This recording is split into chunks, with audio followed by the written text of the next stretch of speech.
സൗഖ്യതയിലേക്ക് സ്വാഗതം. ഇന്ന് പരിചയപ്പെടുത്തുന്നത് അമ്പഴങ്ങ കൊണ്ടുള്ള അമ്പഴങ്ങ ഉപ്പിലിട്ടതാണ്.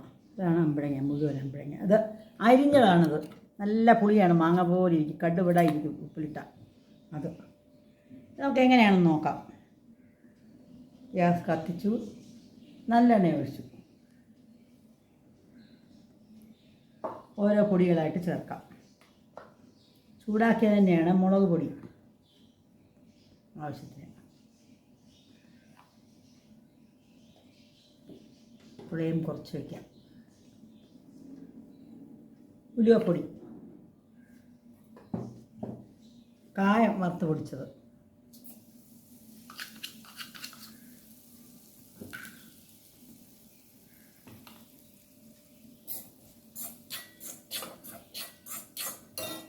കറിവേപ്പില, മുളക്, ഉലുവ, കായം ചൂടാക്കും.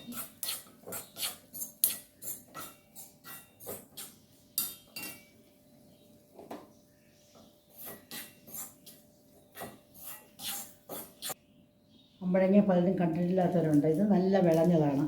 പഴുത്ത് കഴിക്കുന്നവരുണ്ട്. ഇത് അരിഞ്ഞ് നല്ല പുളിയാണിത്. റയറായിട്ട് കുറച്ച് വീടുകളിലേ ഉണ്ടാവാറുള്ളൂ. കൃഷി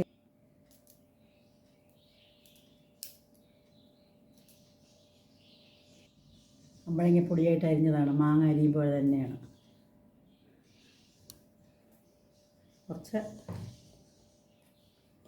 ഉപ്പുപൊടി, സ്പൂൺ വലുതാണെങ്കിൽ കുറച്ചിട്ടാൽ മതി.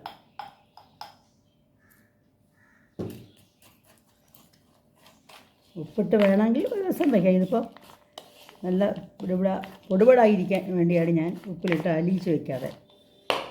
അപ്പോൾ ഈ മുളക്, ഉലുവ, കായ ഇതൊക്കെ ചൂടായതാണ്. അതിലേക്ക് തട്ടാം. ഒരു ദിവസം കഴിഞ്ഞ് എടുക്കുകയാണ് നല്ലത്. അപ്പോൾ നന്നായിട്ട് പിടിക്കും. എരിവൊക്കെ അവൻ്റെ ഇഷ്ടം പോലെ ചെയ്യാം. ഉപ്പ് കുറവ് വേണമെങ്കിൽ ചേർക്കാം. കായ ആവശ്യത്തിന് വേണം.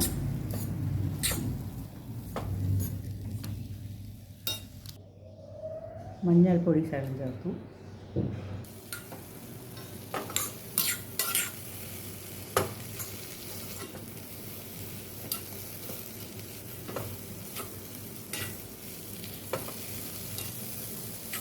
അങ്ങനെ നമ്മുടെ പിക്കിൾ റെഡിയായി.